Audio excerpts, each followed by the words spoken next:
This is remote learning initiative by Seth Vidya Mandir English High School, Vasai East. I am Rita Palo, your science teacher. Let us proceed with the lesson number 11, Air and Water.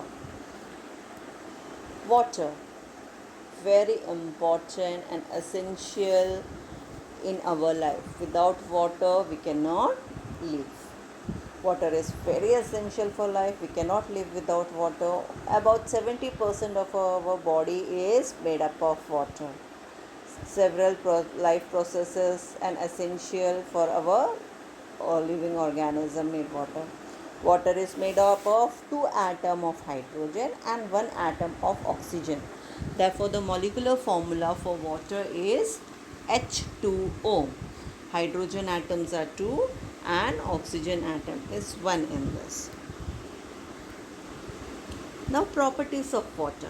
How can we say that a given glass of water is pure and we can drink it, or how can we identify that it is a water?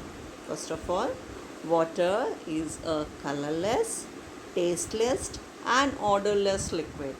Colorless, it does not have any color, it's transparent, it does not have any taste.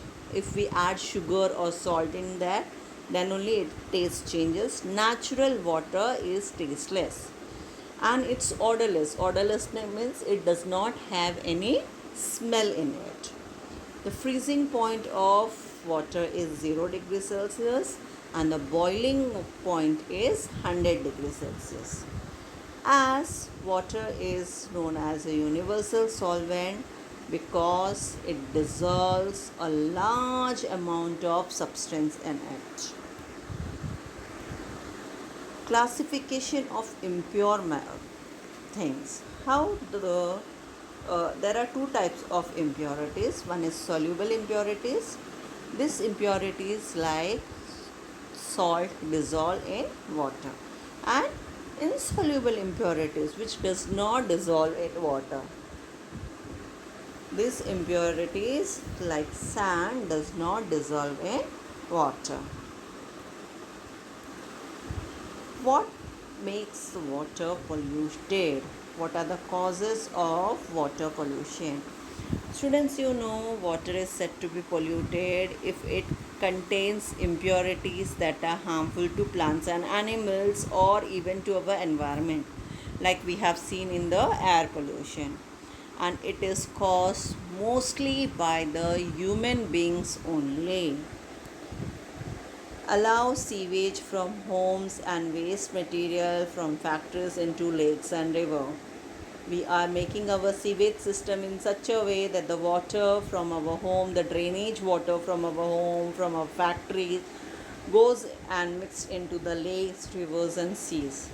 And that water is then reversed, purified and sent to our home again. Washing of chemical fertilizer and pesticide from the fields into the water bodies by rain or even by excessive irrigation.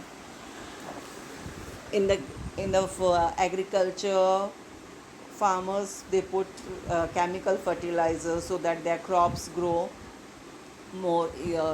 Good crops can be grown. Not all, but some of the farmers do that. So that chemical fertilizer, when rain comes, the soil erosion is being taken and all the chemical fertilizers, the chemicals are washed away and it gets added in the water bodies. That also causes pollution. So how we can purify the water? Do you think the water which is coming to your house is pure water? The tap water is pure water? No, it's not pure water. That's why mostly in our house, in everyone's house, there is water purifier. Whether it may be Pureit, it may be Aquaguard, it may be RO, right? Everybody is having a purifier. Everybody drinks the water after purifying it. But there are some natural method of purification also. Insoluble substance can be uh, removed by the process of sedimentation and decantation or by the process of filtration, and the soluble impurities can be removed by evaporation and distillation process. Now we will see this process one by one.